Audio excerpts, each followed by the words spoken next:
Hello and welcome back to another Fear the Walking Dead video. Today I'll be reviewing Fear the Walking Dead Season 8 Episode 6, the mid-series finale. But before we get into this, I will give you a spoiler warning because there are some aspects of this episode I do want to talk about and they are slightly spoilery. But with that out of the way, let's jump right into this episode. And this episode is a Morgan episode and it is called I See Red, or All I See Red, something like that. And the best thing about this episode is we see Terminator Morgan again. But also the worst bit about this episode is that whenever he goes Terminator Morgan, the camera cuts out, and it was quite a cool idea for the first few times, but we never actually see Morgan go full-on Terminator like we do in The Walking Dead, and they just cut to the after effect where he snaps in and out of rage mode. It got a little annoying by the end of the episode, I do have to say. I was really looking forward to seeing Terminator Morgan. I liked the idea that they were going for, and then they didn't deliver any Terminator Morgan, really. We never saw any action, and it was just a way to teleport Morgan around and just have Morgan be confused for the entire episode. But overall, I do have to say this episode was pretty decent. The writing was okay. There was no real big issues in the writing, maybe here or there, but it's not like last episode where almost everything was a plot hole. The plot was very simple. Morgan is trying to get Mo back, and he's suffering and dealing with the grief of losing Grace and the idea of losing Mo too, and that's why Claire Morgan is returning. And you have Madison trying to help him, as she has gone through the same pain he has. She has lost everyone she's ever loved before, just like Morgan. So that was quite okay. It was quite decent. However, this episode does have a little issue with it being a bit underwhelming. This is the final episode for Padre, and it is ending the Padre villain arc. And we were told, and everyone's like, it's the big final battle. Where really? A lot of the fighting happens off screen when Morgan's a Terminator, or when characters are in a standstill, and then Daniel's like, Madison, go away so we can do this off screen. And it happens again. And I think the issue with this is because all of Padre's army were children. You can't really have a final big battle if you're having our big old characters find a bunch of minors. You can't really do that. So it was a bit underwhelming in that aspect. There wasn't really much like tension or drama. It was just a lot of, oh, we'll shoot but we're purposely not hitting the kids, or we're just going to stand here and point our guns until the camera pans away so we can jump to the next scene. Also, both armies feel very small. Padre's army feels like just one set of kids. They always use the same like kind of background kids and Dove. And Daniel used the same set of parents, and they feel like just maybe a small group each, when in the show they have told us Padre's massive of all these kids and Daniel has a massive army of parents. And maybe we should actually have maybe bigger army because, you know, two sets of parents, one child. But I thought it was very underwhelming as well. On top of the lack of fighting, because, you know, you can't have our characters killing children, you have the lack of really army. It is just two small groups pointing guns at each other for half the episode, and Morgan flashing in and out of consciousness.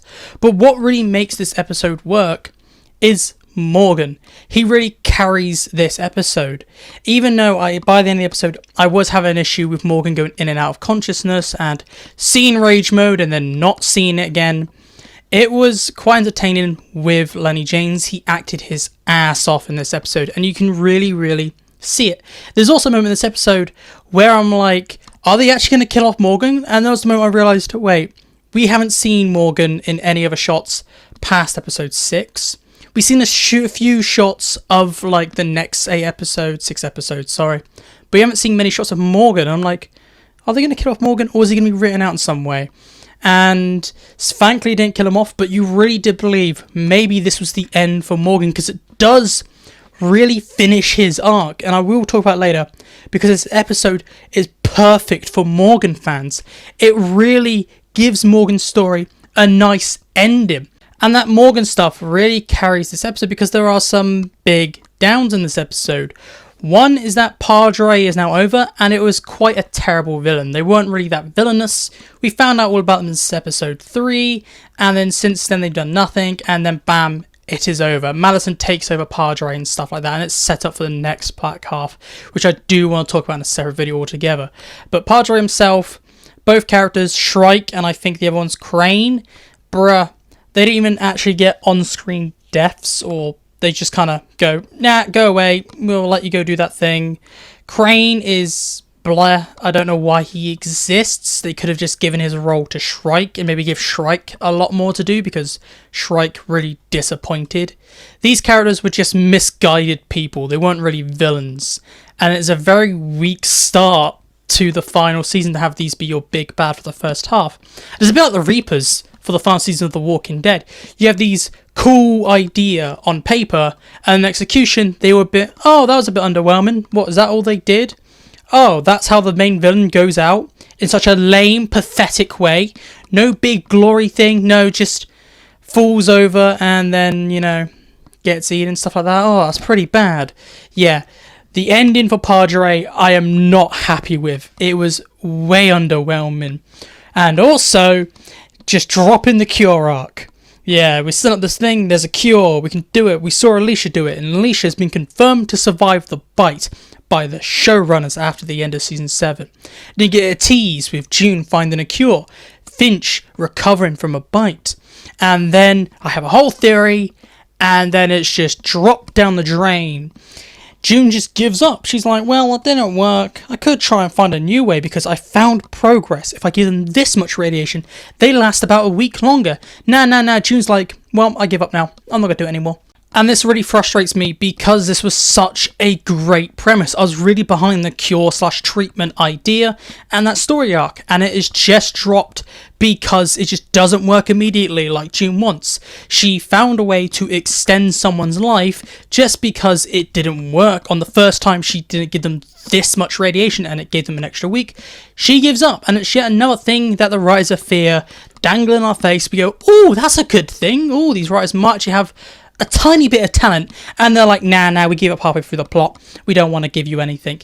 It really, really annoys me. And because of the dropping of this plot, a courtesy spoiler warning, Finch dies. He's the big death of the episode. And I think if they're going to kill Finch, you should have given Dwight and Sherry more time, definitely, because there were maybe 1 or 2 scenes. Dwight's about to go off and kill the bad guy, but June's like, nah, I'll go do it. She doesn't even do it. She appears up at the end of the episode. And I feel like you should have given us more emotion with those characters, because we see them just sitting next to Finch while he's dying. At the end of the episode, he's already dead and they're burying him. And the first thing Dwight and Sherry do is break up again, which is a massive development in the plot, isn't it? Because it's not like they always do it every season. I was really believing that Finch would survive and those 2 characters would make a family, and it'd be a very cool episode or season, really, with those 3 together. But no, they break up again, but this time it's Dwight, so bit of character progression there. And if they get back together by the end of the season, the last 6 episodes, it will really, really annoy me. They better stay broken up for good this time. When they're breaking up, Dwight does mention he's going to go home, so maybe that means Virginia, and he's going to go back to that area, because we know he's from there. So are we going to have multiple plot lines in the next 6 episodes? Because we're still missing a giant chunk of the cast, like Strand and Luciana. We have Madison leading Padre by the end of this episode, and she's become a leader in her own right. I really liked that. One of the best parts of this episode is giving Madison the leader role. And then we have Morgan and Mo also travelling back to Virginia, and it's just finishing off his arc. And I did say I'm going to come back to talking about this. I really, really liked the idea of Morgan going back, and he's quoting Rick in this episode constantly. He's mentioning Rick, and it's a good way to finish his story because he ran away because of what Rick said. And it's good that he's now going back to Rick, and at the end of this episode we see him go back to where he was in Here's Not Here. We see the grave of Eastman, we see him bury Grace next to Eastman. Absolutely perfect, amazing fan service. And I do have to make a whole thing about this. The Easter eggs and references in this final season of Fear are amazing. This is what I want for a final season. References to the past, going like, oh, this is what happened, this is where our characters were, this is where they were now. And going back to the Walking Dead final season, none of this happened, which really annoyed me until maybe the final couple of episodes, where they mentioned Carl a few times, Rick a few times, and Glenn a few times. None of that really happened in The Walking Dead, but in Fear, they are being like, this is where I came from. And it's just those little Easter eggs and references. And like the start of this episode, in the intro sequence, it's about Morgan, and because he's going crazy, we see not just Morgan in the intro, we see all the people that Morgan cared about that he lost. We see Eastman, we see Benjamin, we see characters like Nick, Alicia, John Dory Sr. and Grace. And I really, really like those little Easter eggs. And by the end of the episode, You get this nice shot where he's over Eastman's body, or grave, and he talks to Eastman. And we get a flashback through every character that's been important to Morgan, from The Walking Dead all the way to Fear. So we get to see John Dory one more time. We get to see characters like Eastman. It's just a very, very great moment. And this is what really improves this episode. The Easter eggs. The feeling like a conclusion. This really feels like they are coming to the end. And I'm actually really confident in the final episode, the series finale, actually being quite decent for Fear. The Walking Dead never had that finality. It never felt like in the final season, you're at the final season. But Fear has that.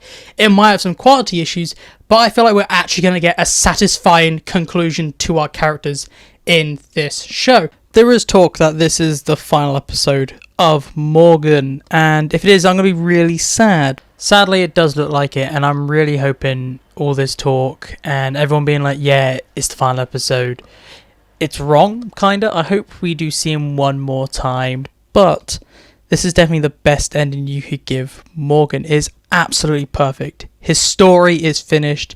It sets up a potential continuation of story with Morgan going off to find Rick, plus no Mo in the next 6 episodes.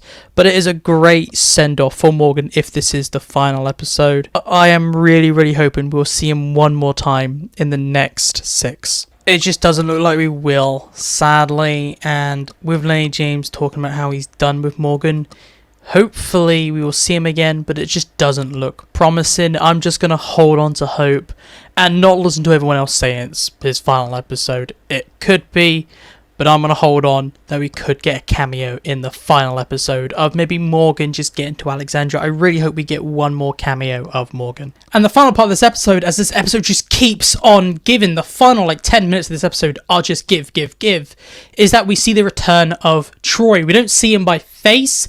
It is just very heavily hinted that the character listened to Madison's signal is Troy by the hammer blatantly being there. The map that was picked up in a weird way to show Baja, Mexico, or Baja, California, all the way to Georgia. It's like he's been tracing them. And we see a bit of references here and then. Him obviously picking up glasses because, he got his head smashed in.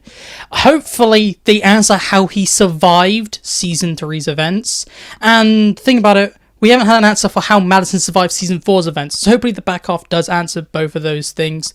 But now let's move on to my one sentence, / one word overall review. And I have to say, this is a great episode. It is a 7 out of 10. I really, really enjoyed it. It is underwhelming in parts. It's not the big battle that we promised. I didn't get to see Claire Morgan. And you have these issues here and there. But for what it is, I enjoyed it. I personally sat down and really enjoyed this episode. And I would re-watch this episode. It is a very big Morgan episode, and Morgan's one of my favourite characters in the Walking Dead universe, so I'm naturally biased to any episode that is very heavy on Morgan and is about finishing off his whole arc that he started in episode 1 of the Walking Dead 13 years ago. So I personally really like it just because of that, but I would like to know your thoughts on this episode. Did you hate it? Did you love it? And if you aren't really a Morgan fan, does that change your opinion? Maybe I'm really, really biased because how much I like Morgan. I'm seeing this episode through rose-tinted glasses, and it's absolute dog. I'll let you know all your thoughts and opinions about this episode down below. And this is it for me today, so make sure to like and subscribe to keep up to date with all Walking Dead universe content. So goodbye, peace out, and I'll talk to you in my next video.